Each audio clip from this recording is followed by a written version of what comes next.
재건축은 뭐 조금 기대하기 좀 어려울 것 같습니다. 실거주 자꾸 생각하지 마세요.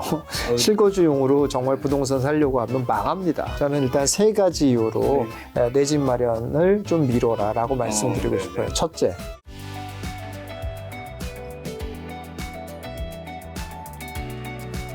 투자 대상이 장기적으로 성장할 가능성이 크고 조정 기간이 단기간에 그칠 이제 게 확실한 곳은 좀 혹시 어디 있을까요?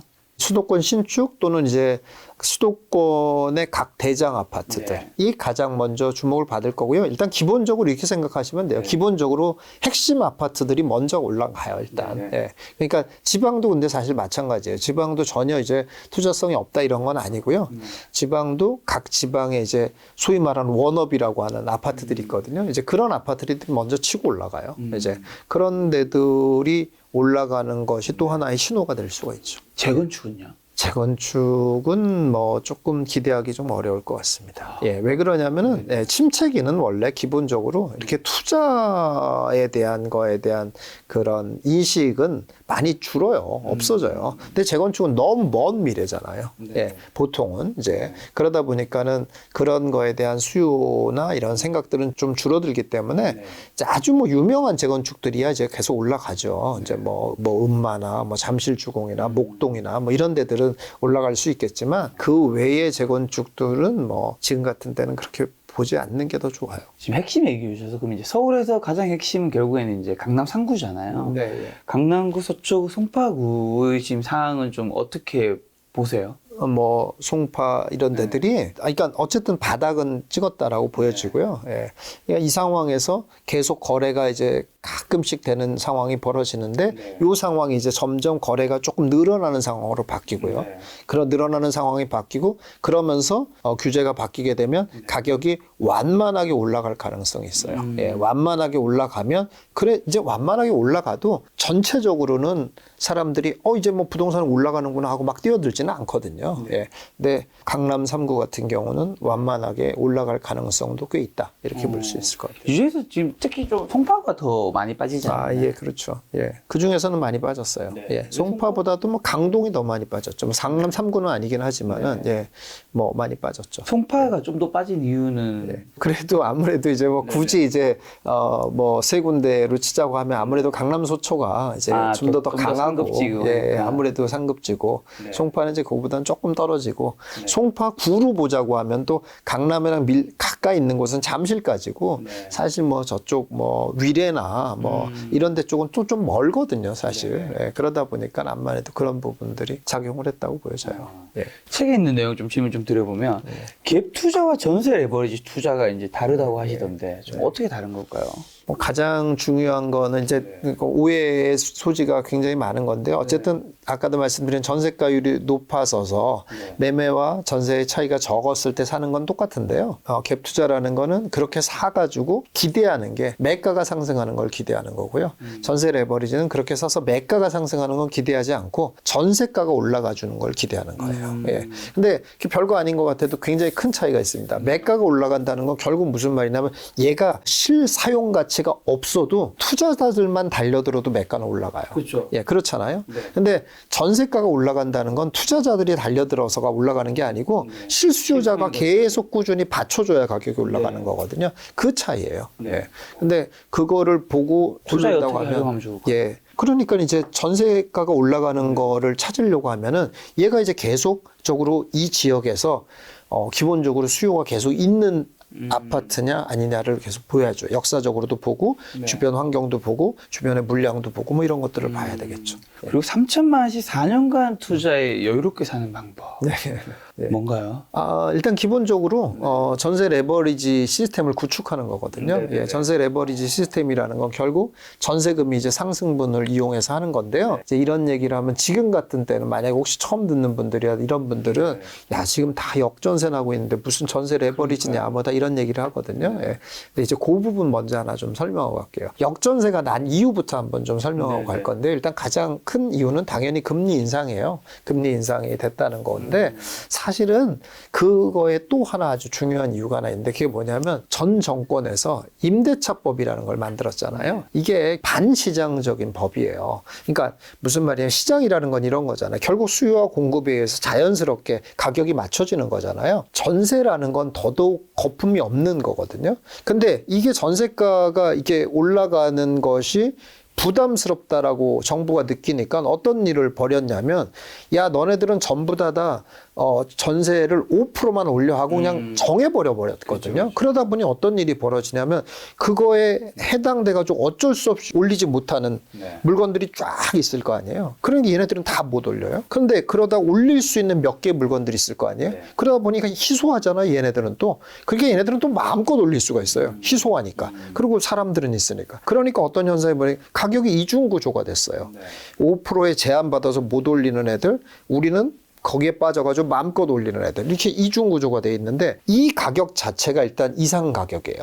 예. 왜냐하면 억지로 그러니까 다시 말해서 이런 일이 없었더라면 여기서 요만큼 올라갔어야 된단 말이죠. 그런데 억지로 그런 제도를 만들어 버리니까 나머지는 요만큼 올라가서 다 멈추고 있고 얘는 또 이상 급등을 했고 이런 상황이거든요.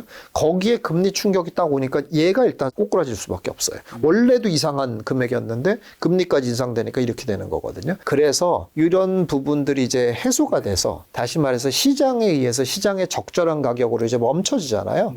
그러면 전세 가격은 다시 상승하는 게 정상이에요.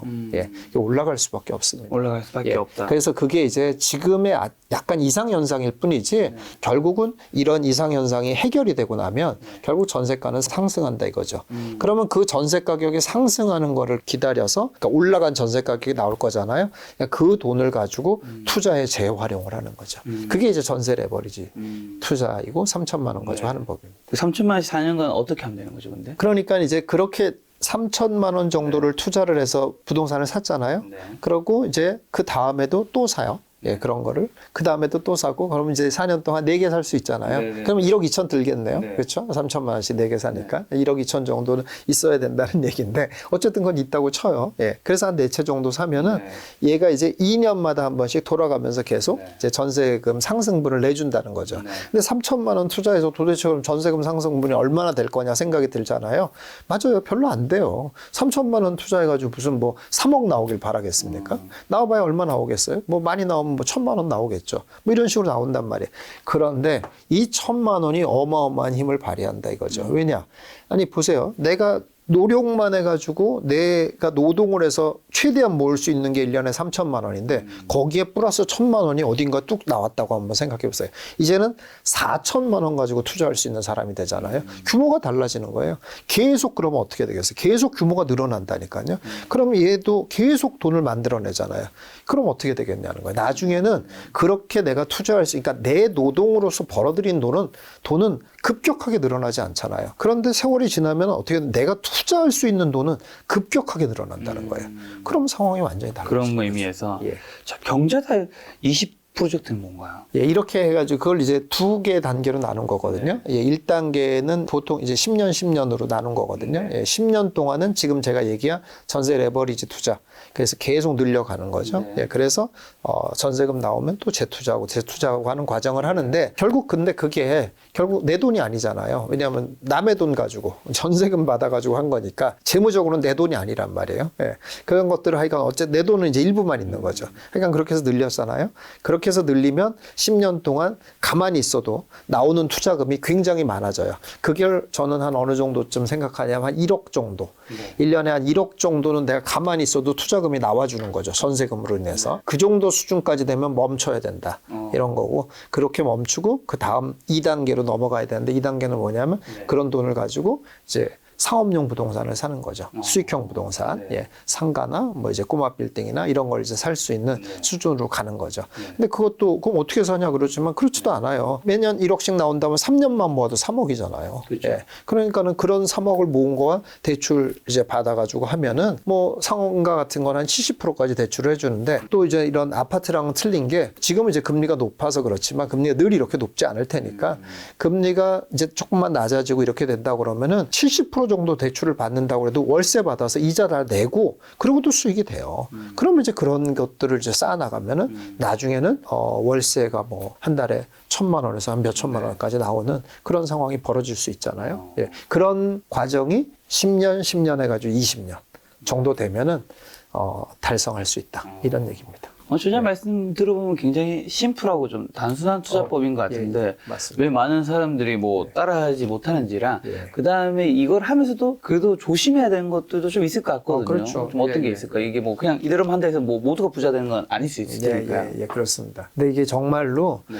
너무 심플한 얘기고요. 반드시 되는 일이에요. 그런데 참 못 따라해요, 사람들이. 근데 그게 이제 너무 분명한 이유가 있어요. 왜 그러냐면은 부동산은 지금 이제 제가 침체장이라고 얘기했잖아요. 네. 침체장이라고 얘기했는데 어쨌든 이게 그야말로 흑백 같아요. 그러니까 회색지대가 없어요, 사실은. 다시 말해서 좋은 시절과 아주 나쁜 시절 딱 이렇게 두 개밖에 없어요. 부동산 시장에. 돈의 세계가 거의 그렇습니다. 완만하게 괜찮아 이런 시기가 거의 없어요. 아주 좋든지 정말 나쁘다고 느끼든지 두 개밖에 없거든요.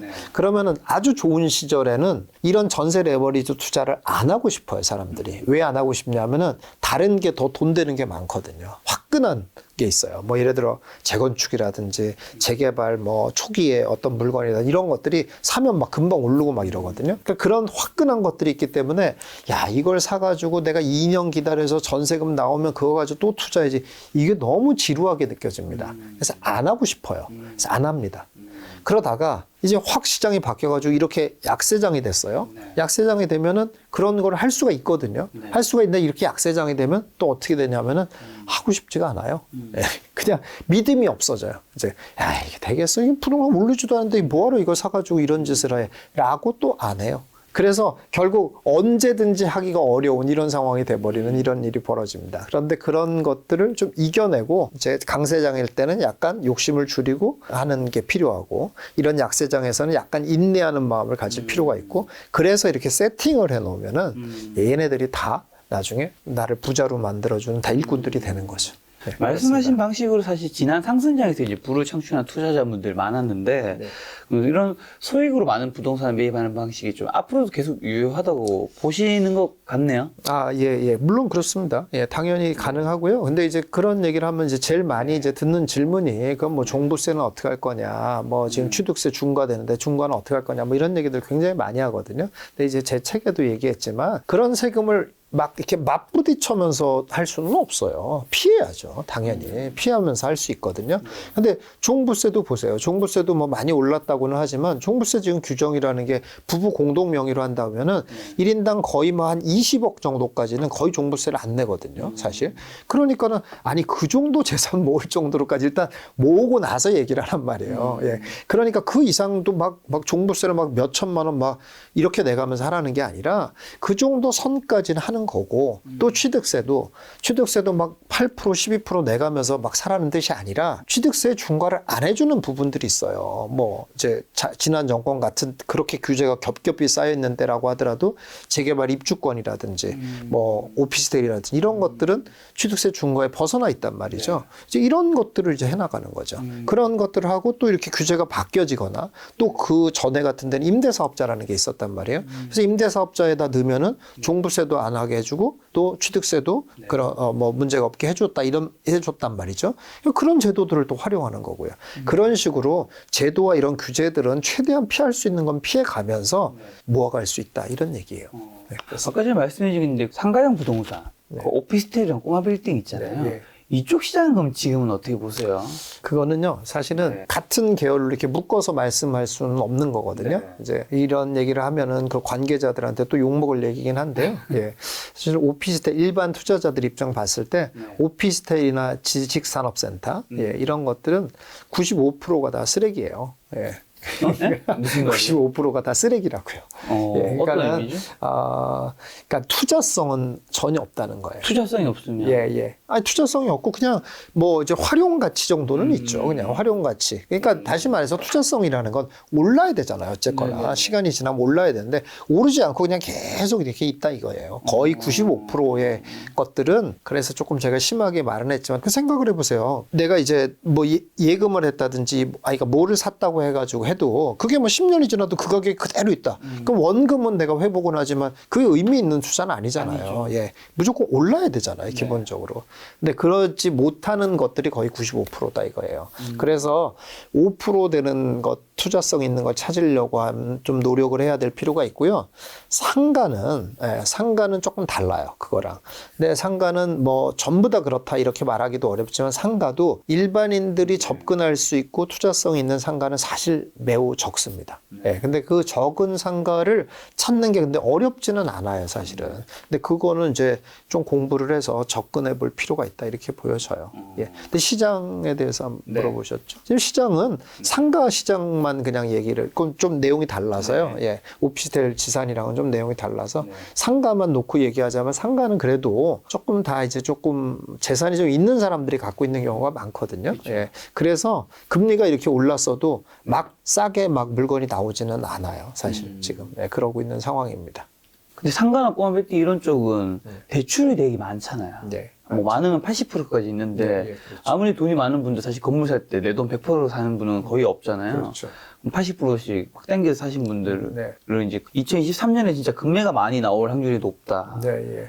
이 시장도 결국에는 하락을 겪으면서 큰 위기에 겪고 계시다고 얘기하시는 분이 굉장히 많던데. 예, 맞아요. 예. 맞습니다. 예. 사실은 그런 가능성이 있는데요. 그렇다고 아파트처럼 많지 않아요. 그래도 결국은 이제 그래서 이제 물론 이제 그걸 기다리고 있는 거예요. 기다리고 있고 그런 거를 제한도 하고 그렇게 싸게 나오면 저한테 싸게 주면 제가 살게요. 뭐 이런 제한. 예. 이런 것도 할 수 있고 그런 게 먹혀 들어갈 수 있는 그런 시장 상황이 되긴 했어요. 근데 그렇다고 해도 그런 사람들이 막 어마어마하게 많냐? 그렇지 않아요. 기본적으로.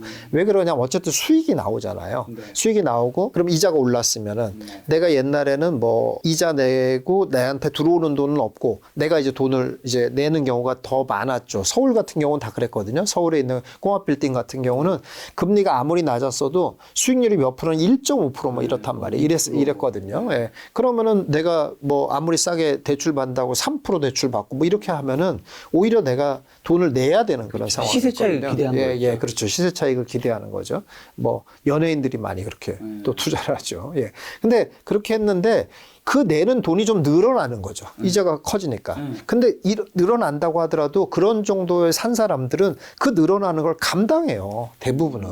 그럼 아니 뭐 괴롭지만 감당한단 말이죠. 그러면서 그 돈을 다 쏟아부어가면서 기다린단 말이죠. 그렇지 그렇게 늘어난 이자를 감당하지 못하는 사람들이 상가 쪽 세계에 그렇게 많냐? 그렇지는 않아요. 또 사실. 말씀하신 걸 바탕으로 생각해보면 뭐 아파트나 이런 거는 전국적으로 한 30% 정도 빠졌는데 지금 꼬마 빌딩 이런 거는 거기까지 빠질 것 같지 않다라고 생각하시는 거예요? 않다라기보다도요. 그렇게 빠지는 물건이 있어요. 있긴 있는데 제한적이죠. 그러니까는 막 이렇게 무슨 매스컴에 나올 만큼 와 여기가 이렇게 떨어졌어 이런 거는 아니에요. 그런 게 아니라 그런 물건이 하나 거래됐더라 뭐 이런 거고 사실 통계로도 잡히기도 힘들어요. 사실 왜냐하면 아파트라는 거는 규격화돼 있잖아요. 그래서 뭐 어디에 몇 평이 어떻게 떨어졌다 이런 말이 나올 수 있지만 상가는 다 틀린데 뭐 어디가 어떻게 거래됐다 이런 게 통계로 잡힐 수도 없는 일이거든요. 현장 가봐야만 아는 일이거든요.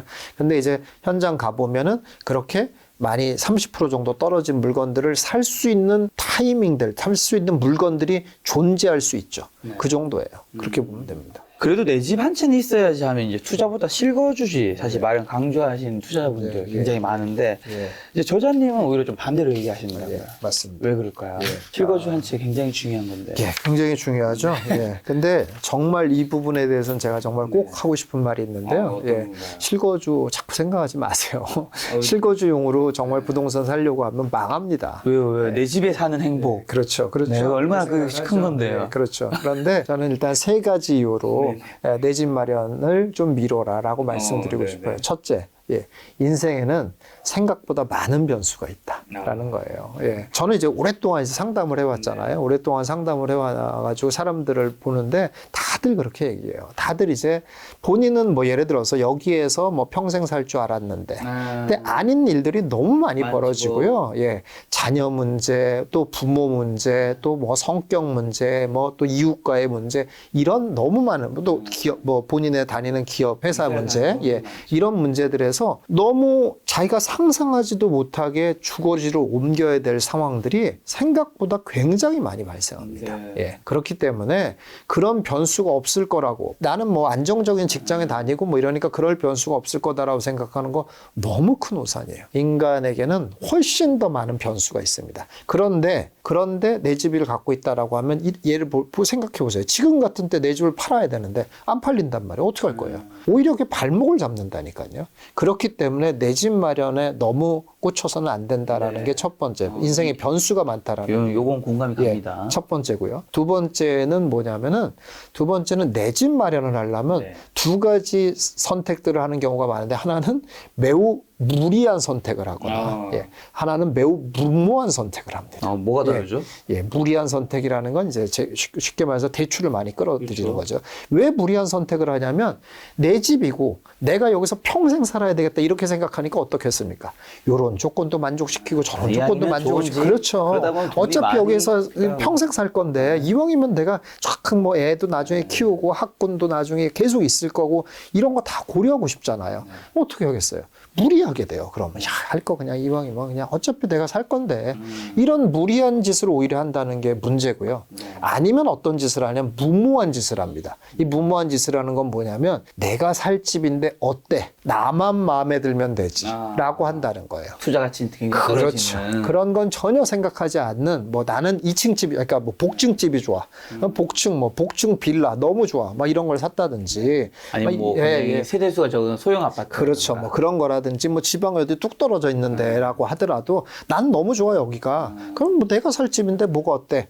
라고 무모하죠. 무모합니다. 예. 인생의 변수를 전혀 고려하지 않는, 예, 아주 무모한 선택이죠. 나만 편하면 괜찮은데 무슨 상관이야. 예, 전혀 그렇지 않다는 거죠. 결국 그것을 나중에 팔아서 뭘 해야 되거나, 최소한 똑같이 평행 이동 정도는 할 수 있어야 되는데 그건 아닌 상황이 된다 그러면 그때 그 고통이라는 건 엄청나다라는 거죠. 세 번째는요. 예. 세 번째 이유는 뭐냐면, 이건 아주 정말 사람들이 또 매우 많이 강구하고 있는 건데요. 놀랍게도 사람은 소유하는 그 순간부터 단점이 보이기 시작합니다. 예. 그래서 보통 연애도 마찬가지예요. 예, 그 사람이 장점이 좋아서 만났는데 예, 그렇습니다. 단점이 보이기 예. 시작하면서 내 싫어진다. 여자라고 생각하는 그 순간부터는, 예, 단점이 보이기 남자도 시작해요. 마찬가지입니다. 예, 둘 다 그런 거죠. 예, 그렇죠. 맞아요. 내 거라고 생각하는 순간부터 얘는 요게 좀 부족한데. 그래서 연애의 밀당이 굉장히 참 중요하다.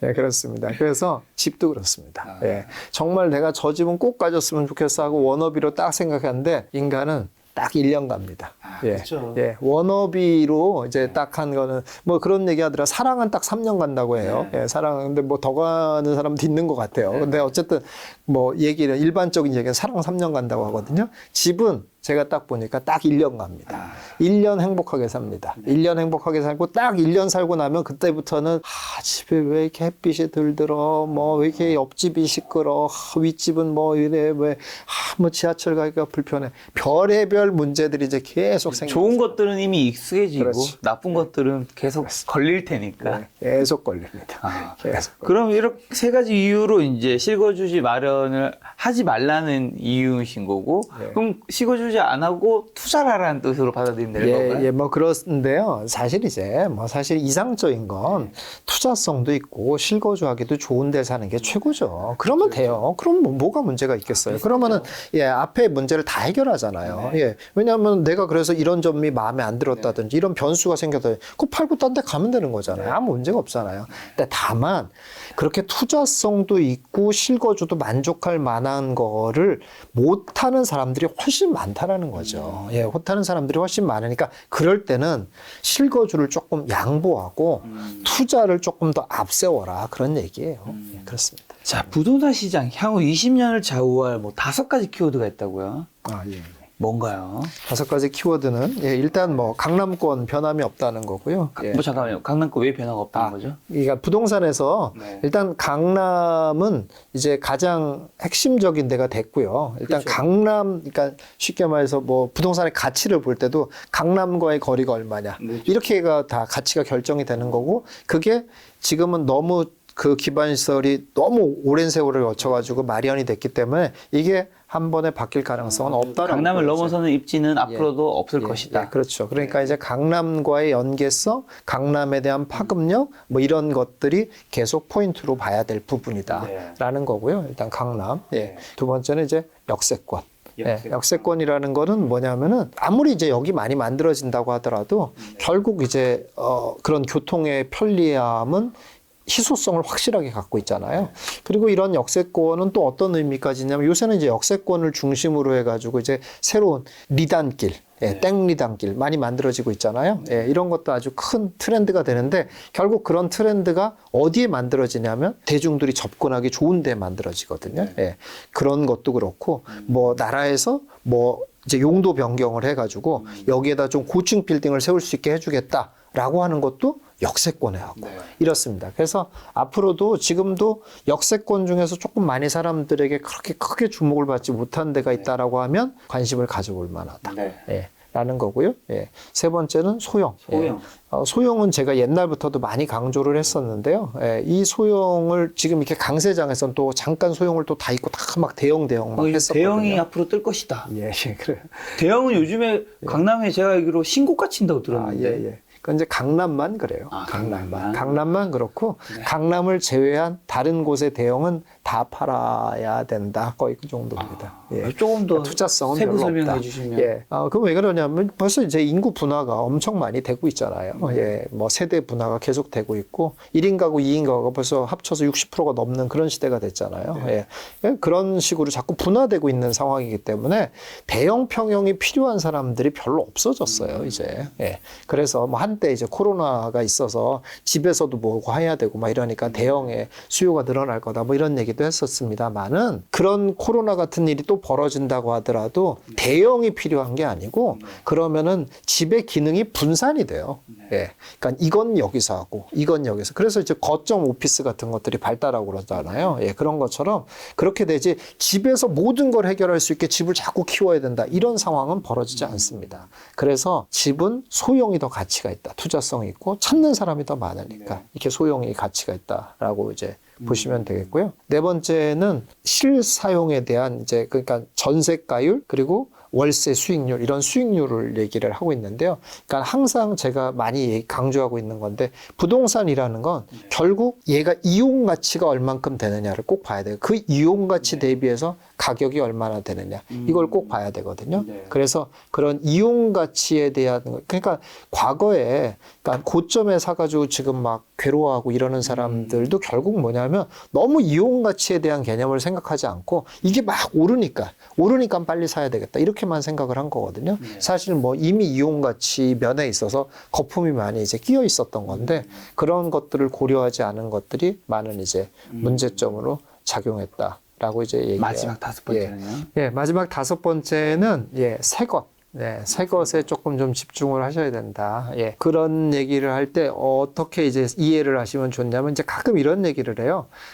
인구가 자꾸 줄어드는데 부동산에 대한 가치가 계속 올라갈 수 있겠습니까? 부동산이 훨씬 더 이제 앞으로 많아져서 남아도는 집들이 많을 것 같은데 부동산이 어떻게 올라가냐 이런 얘기를 많이 하거든요. 근데 그럴 때 제가 무슨 얘기를 하냐면은 옛날에 이런 얘기가 있었어요. 대학이 너무 많이 생기고 학령 인구는 점점 줄어들어서 이제 대학은 아무나 다 쉽게 갈 수 있는 세상이 된다. 이런 말이 있었어요. 그게 불과 뭐 몇 년 전에 있었던 일입니다. 그런데 한 10여 년 전에 또 그런 얘기가 있었거든요. 근데 지금 그런 세상이 됐냐고요. 전혀 안 그렇잖아요. 지방에 있는 대학들은 많이 문 닫는 데가 있는 건 맞아요. 그러나 좋은 대학들은 예전보다 더 경쟁이 치열해졌다고요. 그렇게 됐잖아요. 똑같습니다. 이것도. 그러니까 아파트가 아무리 많이 늘어난다고 하더라도 좋은 곳을 가고 싶어하는 그런 워너비의 아파트에 대한 경쟁은 더 치열해져. 더 심해지겠죠. 그럼요. 이제 모두가 SNS 통해서 다 알고 있고 그것도 정보도 열렸으니까 어디가 좋은지 다 다 알잖아요. 이제. 더 비교가 되고. 대구에서 어느 아파트, 맞아. 서울에서 맞습니다. 어느 아파트, 예, 예. 강남 하면 어디 예, 아파트. 예. 근데 그런 걸 그렇게 좋아하는 것들을 바로바로 대체할 수 있는 것들이 생겨날 수 있냐는 거예요. 없거든요. 예. 그런데 그런 것에 그런 그 워너비를 한마디로 표현할 수 있는, 물론 워너비라는 건 사실은 그 전체적인 기반 시설을 다 갖고 있는 그런 거를 얘기하긴 한데 그 중에서도 하나의 키워드를 뽑자면은 새롭다는 거예요. 새로운 것은 어쨌든 간에 모든 게 다 신기한 기술들을 적용하고 했을 거잖아요. 예, 그런 데를 보면 사람들이 없던 욕심이 생기는 거거든요. 오, 나 저기 가고 싶어. 이런 생각이 들거든요. 그래서 새 것에 좀 더 많은 사람들이 몰리고 새 것에 대한 프리미엄을 예전보다 좀 더 많이 주는 그런 현상들이 벌어질 거다. 그래서 새 거가 그래도 조금 쌀 때, 이런 때는 놓치지 말고 좀 접근해 볼 필요가 있다. 이렇습니다. 현 시점 가장 큰 문제로 보이는 것이 지방 부동산 갭 투자랑 서울 수도권 빌라 갭 투자를 보신다고요? 예, 예. 그렇죠. 어떤 예, 그렇습니다. 의미인가요? 지방 갭 투자는 아직도 하고 있거든요, 사람들이. 예. 근데 그냥 이제 싸다는 이유, 그러니까 그리고 매매가와 전세가가 차이가 거의 없다는 이유, 그 뭐 무피 투자 막 이런 것들 가지고 막 하는데요.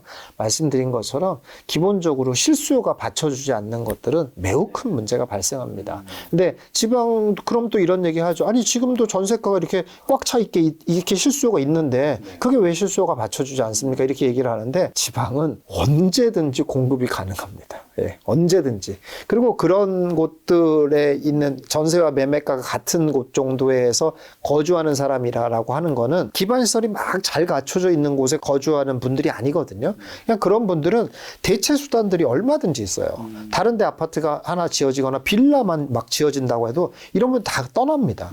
그럼 그냥 비워버리는 거예요. 아주 큰 리스크가 있는 거죠. 그런데도 오직 지금 투자 금액이 적게 들어간다는 이유로 산다는 것, 또는 취득세가 지금 뭐 중과되지 않는다라는 거로 산다는 건 매우 위험한 일이죠. 그래서 그거 하면 안 되는 거고요. 서울에 있는 빌라 같은 것도 지금 사면 안 되는 이유가, 서울에 있는 빌라는 지금 또 왜 사냐면은 뭐 모아타운, 예, 신통기획 이러는 것들 때문에 이런 것에 큰 기대를 갖고들 사거든요. 서울 집값이 너무 비싸잖아요, 지금. 뭐 보통 다 10억이 넘고 강남의 새 아파트 같은 경우 한 35억 정도 한단 말이에요. 그런데 빌라 같은 걸 내가 2, 3억 정도 주고 내가 사놓으면은 나중에 30억 될지도 몰라. 이런 기대감을 가지고 이제 사람들이 산다는 거예요. 근데 문제는 뭐냐면은 그렇게 되기까지 그 세월을 한번 생각을 해봐야 된다니까요. 예. 그리고 그런 세월을 또 뭐 세월만 뭐 예를 들어 30년을 기다려도 그런 일이 벌어지기만 하면 돼요. 근데 또 벌어진다는 보장도 없다니까요. 그게. 왜냐하면 사업이라는 건 가는 동안 수도 없이 많이 엎어지기도 하고 뭐 이렇게 되는 겁니다. 그런데 그런 거에 대한 리스크를 전혀 고려하지 않고 이게 언젠간 2억짜리가 30억이 될 수도 있어 라고 산다는 건 너무 무모한 투자죠. 말려야 됩니다.